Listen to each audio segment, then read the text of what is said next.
Good morning students and welcome back to DSS online classes. Previous lecture में हम लोगों ने लिक्विड सॉल्यूशन की कोलिगेटिव प्रॉपर्टीज को पढ़ना स्टार्ट किया था।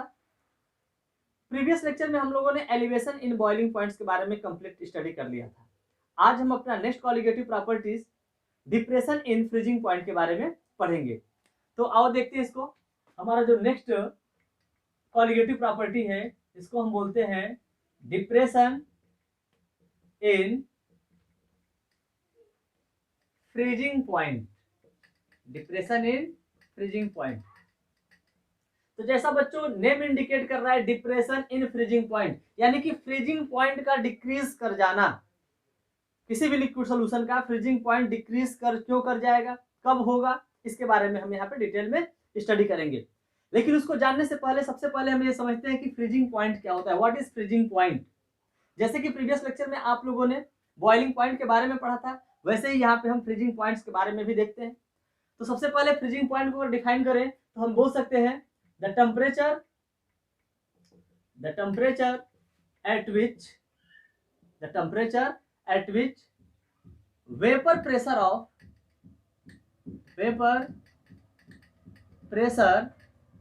Of liquid is equal to vapour pressure of solid. ध्यान देना बच्चों, ऐसा टेम्परेचर जिसपे लिक्विड का वेपर प्रेशर सॉलिड के वेपर प्रेशर के इक्वल हो जाता है, उसी टेम्परेचर को हम क्या बोलते हैं, फ्रीजिंग पॉइंट या फ्रीजिंग टेम्परेचर बोलते हैं। ये सुनने में थोड़ा सा ऑड लग रहा होगा कि सर सॉलिड का वेपर प्रेशर कैसे आप कह रहे हैं। तो बच्चों ध्यान देना, बहुत सारे सॉलिड जो होते हैं वोलेटाइल नेचर के होते हैं, ठीक है ना। जैसे कैम्फर का ही ले लो, नेफ्थलीन बॉल का ही ले लो, अगर उसे किसी क्लोज कंटेनर में रखोगे तो जाहिर सी बात है उसका कुछ ना कुछ वेपर प्रेशर होगा। बहुत कम होगा वो अलग बात है, लेकिन कुछ ना कुछ वेपर प्रेशर होगा। या फिर अगर आप एक एग्जांपल लेना चाहें तो हम ध्यान देना, यहां पे ले रहे हैं आइस, ये भी वाटर है, और यहां पे हम क्या ले रहे हैं, और एक हम ले रहे हैं लिक्विड वाटर, ठीक है ना, और एक हमने ले लिया सॉलिड वाटर। सपोज करो कि यहाँ पे जो टेम्परेचर है वो 0 डिग्री सेल्सियस है। जो हमारा आइस है इसका टेम्परेचर क्या है, 0 डिग्री सेल्सियस है। तो जाहिर सी बात है आइस है तो ये स्लाइटली मेल्ट करेगा, और मेल्ट करेगा तो कुछ ना कुछ इवापोरेट करेगा, और इवापोरेशन होने की वजह से यहाँ पे बहुत ही कम वेपर प्रेशर होगा, लेकिन होगा। जैसे मान लो हम सपोज करो 10⁻³ ATM प्रेशर मान लो यहाँ पे इसने लगा रहा है। दूसरे में हम लिक्विड में अगर हम बात करें, जो प्योर हमारा वाटर है जो लिक्विड स्टेट में है, ये अगर 10 डिग्री सेल्सियस पे हम इसको कंसीडर करें, इसका जो वेपर प्रेशर मान लो हम कह दिए 0.5 ATM। अब ध्यान देना कि यहाँ पे जो हमारा सॉलिड है वाटर, उसका कुछ ना कुछ वेपर प्रेशर है। यहाँ पे हमारा वाटर लिक्विड में है तो एक पर्टिकुलर टेम्परेचर पे इसका कुछ ना कुछ वेपर प्रेशर है। लेकिन जैसे जैसे ध्यान देना, इस लिक्विड का जो 10 डिग्री सेल्सियस पे है, इसके हम टेम्परेचर को डिक्रीज करें तो कंटिन्यूअस अगर टेम्परेचर को डिक्रीज करेंगे तो उसके क्या होगा, प्रेशर में भी डिक्रीजमेंट आएगा, और एक समय ऐसा आएगा कि इसका वेपर प्रेशर इसके वेपर प्रेशर के इक्वल हो जाएगा। और जब लिक्विड का वेपर प्रेशर सॉलिड के वेपर प्रेशर के इक्वल हो जाएगा, उसी टेम्परेचर को हम क्या बोलते हैं, फ्रीजिंग पॉइंट बोलते हैं। यानी कि उस टेम्परेचर पे आपका जो लिक्विड है वो सॉलिड में कन्वर्ट हो जाएगा, ठीक है ना। इतनी बात समझ में आ रही है। अगर इतनी बात समझ में आ गई हो तो हम इसको एक ग्राफ से समझ लेते हैं। ध्यान देना बच्चों, प्रीवियस लेक्चर में भी आप लोगों ने ग्राफ से समझा होगा, यहां भी समझ लो। मान लो हमारा एक एक्सिस ये हो गया, एक एक्सिस यहाँ पे हो गया, इसको मान लो हमने बोल दिया टेम्परेचर, इस पे हम डिनोट कर दिए, ठीक है। और यहाँ पे हमने वेपर प्रेशर को डिनोट किया, ठीक है ना। सबसे पहले ध्यान देना बच्चों, अगर हम बात करें सॉलिड के वेपर प्रेशर के, तो सॉलिड का वेपर प्रेशर जानते हैं ये बहुत तेजी से क्या होता है, डिक्रीज होता है। अगर टेम्परेचर को कम करोगे तो सॉलिड का वेपर प्रेशर बहुत तेजी से क्या होता है, डिक्रीज करेगा। तो ये मान लो हमने जो कर्व दिखाया ये क्या हो जाएगा, ये हमारा सॉलिड का वेपर प्रेशर है। अब ध्यान देना, अब इसके कंपैरिजन में अगर हम बात करें, अगर हमारे पास प्योर सॉल्वेंट है, ध्यान देना, अगर हमारे पास प्योर सॉल्वेंट है और उसके टेम्परेचर को लगातार हम कम करते जाएंगे तो एक समय ऐसा आएगा एक टेम्परेचर पे ये क्या करेगा, सॉलिड के, ध्यान देना वेपर प्रेशर के इक्वल हो जाएगा, और यहाँ पे इसको कट कर रहा है, इसको हम क्या बोलेंगे, ध्यान देना, ये आपका टेम्परेचर T1 मान लो इसको, या फिर समझो यहाँ पे लिख लो ये हमारा क्या है, सॉल्यूट, प्योर सॉल्यूट है, सॉरी सॉल्वेंट इसको लिखना है, ये आपका क्या है, सॉल्वेंट, यानी कि प्योर फॉर्म में है। इतनी बात समझ में आ रहा है।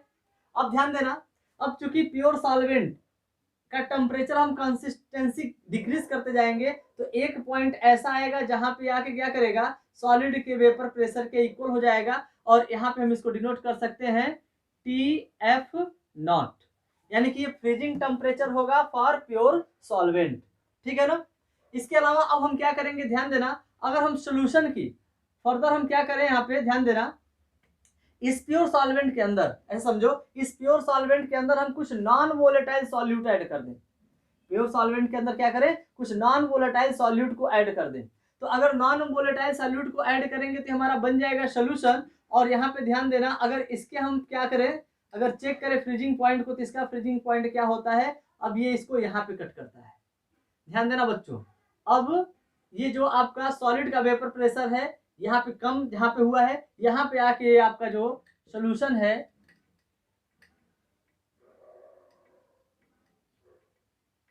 इसका वेपर प्रेशर आपको यहाँ पे मिल रहा है, सॉलिड के वेपर प्रेशर के इक्वल हो रहा है। तो इसको हम मान लो, ध्यान देना, T2 कहें, या फिर इसको लिख सकते हैं कि फ्रीजिंग टेम्परेचर। इतनी बात समझ में आ रही है। अब एक बात समझो कि यहाँ पे ध्यान देना, प्योर सॉल्वेंट जो था उसका वेपर प्रेशर और सॉलिड का वेपर प्रेशर यहाँ पे मिल रहा है, ठीक, लेकिन सोल्यूशन हम जो बात कर रहे हैं, सोल्यूशन का जो वेपर प्रेशर है वो कहाँ पे मिल रहा है, यहाँ पे मिल रहा है। यानी कि देखो, अगर यहाँ पे टेम्परेचर कुछ होगा 1 2 3 4, अगर इधर हम लिखते जाएं, तो यहाँ पे अगर 5 होगा तो यहाँ पे क्या हो जाएगा, यहाँ पे 3 होगा, यानी कि यहाँ पे देखो जो फ्रीजिंग पॉइंट है डिक्रीज किया है, किसका, सोल्यूशन के केस में। ये बात समझ में आ रहा है कि नहीं आ रहा है। तो अगर यहाँ पे डिक्रीज किया है तो इसके पीछे वजह क्या है, तो आप कहेंगे सर जो नॉन वोलेटाइल सॉल्यूट आपने ऐड किया है प्योर सॉल्वेंट के अंदर, वो रिस्पॉन्सिबल है टेम्परेचर को यानी कि डिक्रीज करने में। इतनी बात समझ में आ रहा है कि नहीं आ रहा है। तो यहाँ पे जो सोल्यूशन का फ्रीजिंग पॉइंट डिक्रीज कर रहा है वो किसके वजह से हो रहा है, ऑन एडिशन या ऑन एडिंग और नॉन वोलेटाइल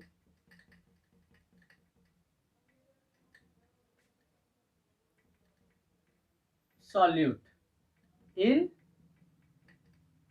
pure solvent। ध्यान देना, आप इस बात को लिख सकते हो कि on adding a non-volatile solute in pure solvent, the decreasement in freezing points takes place, and this decreasing in freezing point is called depression in freezing point। तो इस बात को आगे भी चाहो तो लिख सकते हो, on adding a non-volatile solute in pure solvent, decreasing in freezing point takes place, and the decreasement in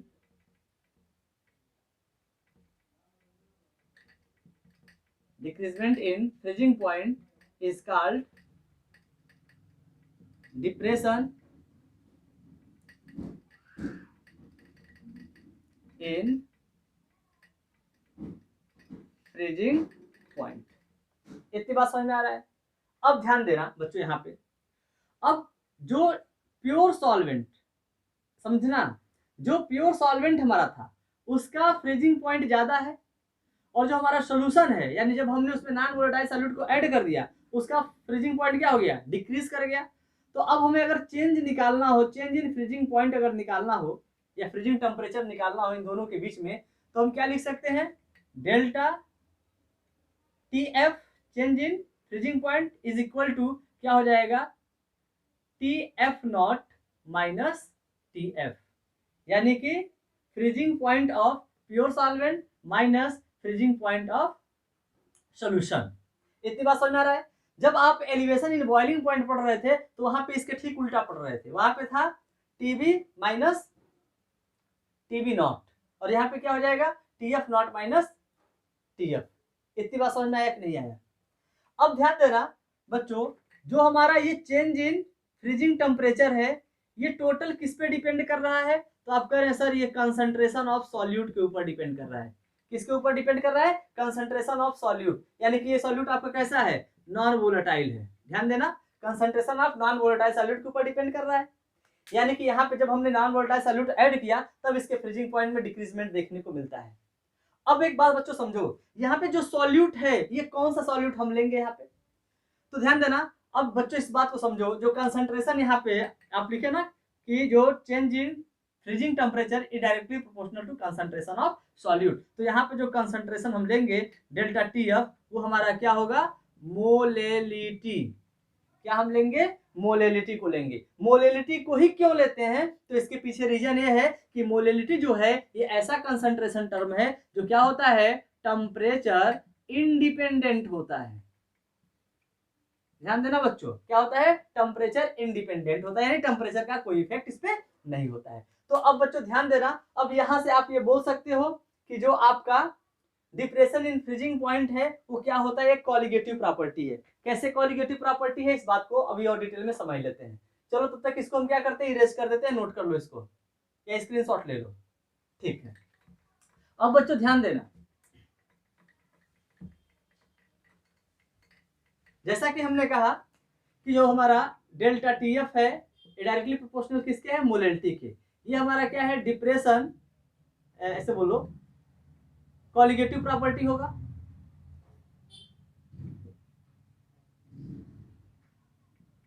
depression in freezing point colligative property है, इसके पीछे वजह समझो। Delta T F equal to molality है ना, तो अब बताओ इसको हम कैसे लिख सकते हैं? Delta T F equal to, यहाँ पे लिख सकते हो ना, number of moles of non volatile solute upon mass of solvent in KG. तो बच्चों यहाँ पे ध्यान देना, यहाँ पे जो प्रॉपर्टी है किस पे डिपेंड कर रही है? नंबर ऑफ मोल्स के ऊपर डिपेंड कर रहा है। और कॉलिगेटिव प्रॉपर्टी का डेफिनेशन आपको पता ही है कि ऐसी प्रॉपर्टी जो नंबर ऑफ मोल्स पे डिपेंड करे, उसके नेचर पे ना डिपेंड करे। मतलब हमारा सॉल्यूट किस नेचर का है इससे कोई मतलब नहीं है, उसके नंबर ऑफ मोल्स पे डिपेंड करता है।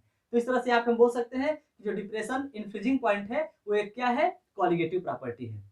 ठीक है बच्चों, अब ध्यान देना, अगर इस बात को हम लिखें नेक्स्ट, तो हम ये लिख सकते हैं ना, डेल्टा टी एफ, अगर यहाँ पे ध्यान देना जो प्रोपोर्शनलिटी सिंबल है इसको अगर हम हटाएंगे तो हमको कांस्टेंट मिलेगा, तो उसको लिख लेते हैं delta T F equal to K F into M. इस बात को समझो, यहाँ पे के एफ क्या है? के एफ आपका है मोलर डिप्रेशन कांस्टेंट। के एफ को हम क्या लिख सकते हैं? मोलर डिप्रेशन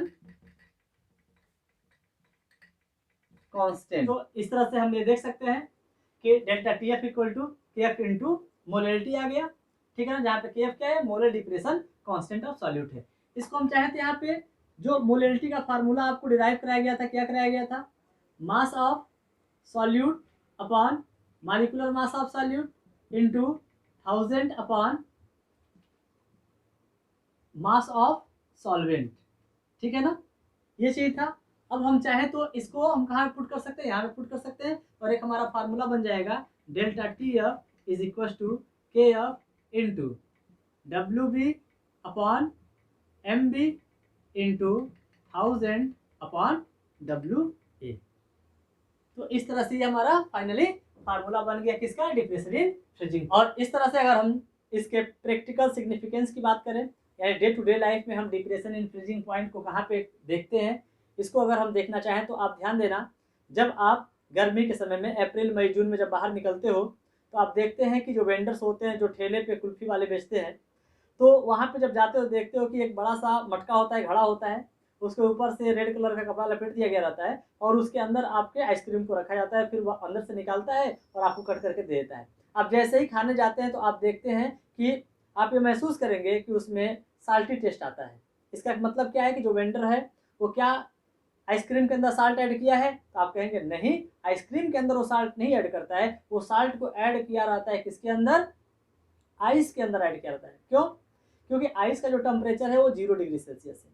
जबकि जो हमारा कुल्फी है यानी जो आइसक्रीम है उसका जो फ्रीजिंग पॉइंट होता है वो -2 डिग्री सेल्सियस या -3 डिग्री सेल्सियस होता है।